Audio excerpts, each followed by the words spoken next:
Minnie has come to Brooklands Museum in Surrey to meet historian Robin Holmes. Hi, Robin. Good morning, Minnie. Good morning. Very nice to meet you. Nice to meet you. Very nice to meet you. Please. Okay, great. Robin and his team spent 8 years salvaging and partially restoring the only surviving aircraft to have taken part in the Battle of Heligoland, Bight. It's called a Wellington bomber. The big one there? Your father flew in an absolutely identical plane to that one. Biggest raid in history up to then. Very beginning of the war.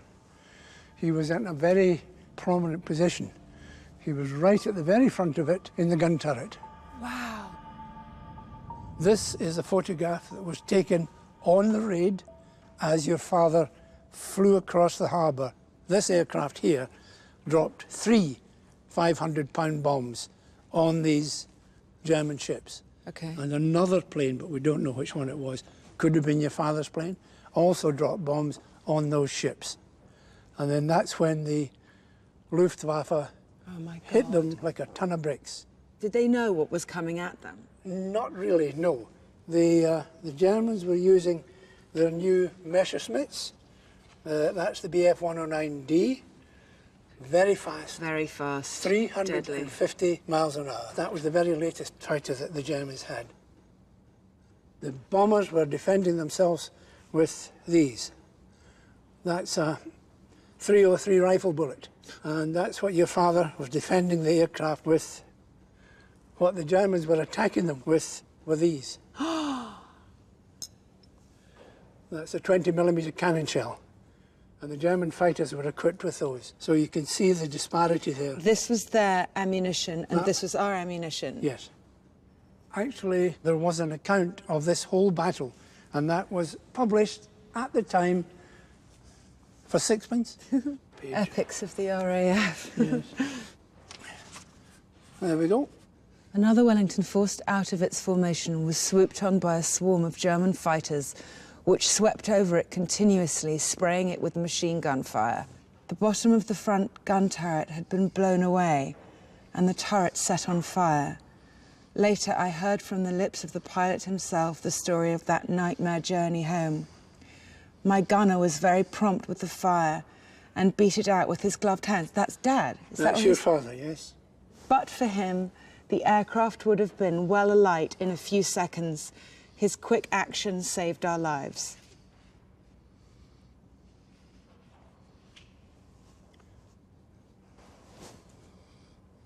And for his actions, he got the DFM, a medal, which he truly deserved.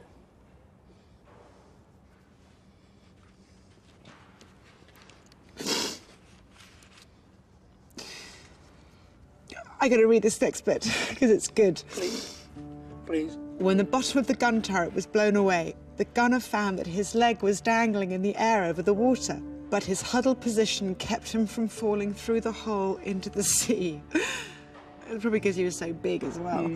Will you show me where the... Yes. So, none of this was here. No.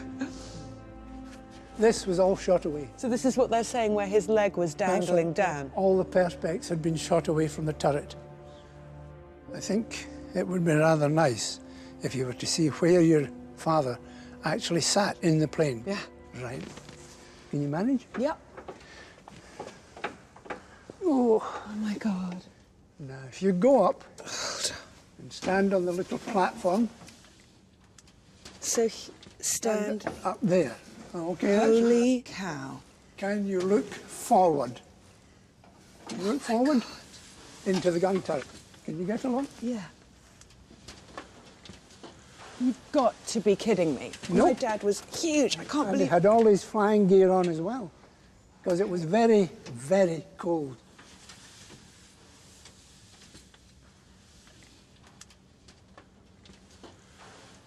I can't believe how tiny it is in there. How you're completely and utterly unprotected. Nothing between Nothing you. protecting you except... Nothing between you apart some perspex. His very best friend was called Lily, aircraftsman Lily, and he was in the rear gun turret. And sadly, he did not survive the battle. Your dad actually lost his best friend on the Battle of Helgoland Bight.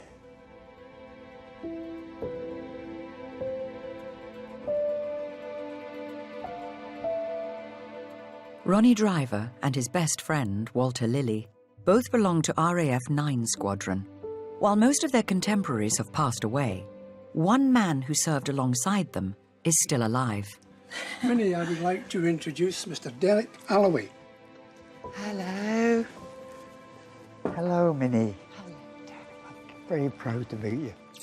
Now 93, Derek Alloway is the last surviving RAF veteran to have been involved in the Battle of Heligoland Bight and remembers Ronnie Driver well.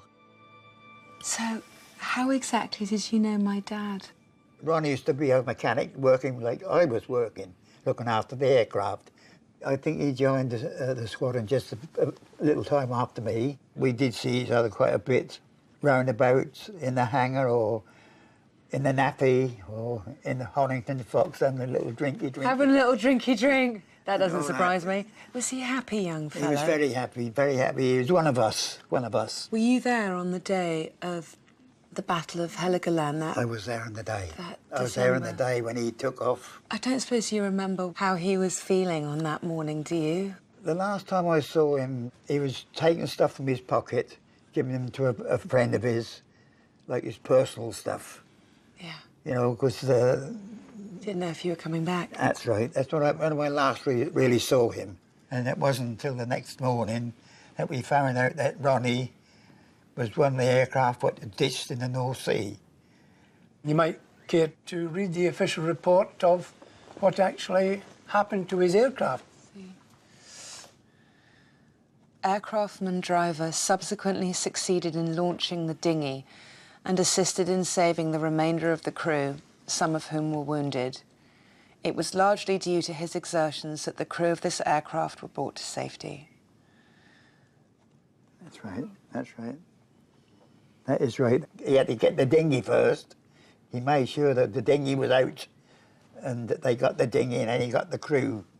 Eventually got all the crew out except his friend, Lily, who was dead. He was in the back of the aircraft. They got him out of the turret, laid him on the floor, and poor Lily went down with the aeroplane. Did you see Dad again? No, I never saw your dad again, no. I understood that a couple of crew were in hospital with their injuries, and I think Ronnie was a bit shaken up and he had a bit of a problem with his health after that for a bit. That's about all I can tell you, really. That's when I last saw Ronnie, that morning when he took off on that particular mission. I've never met anyone in my life that knew my father when he was 18 years old. And to sort of hear, it's really who he was. He was a good bloke and a good friend.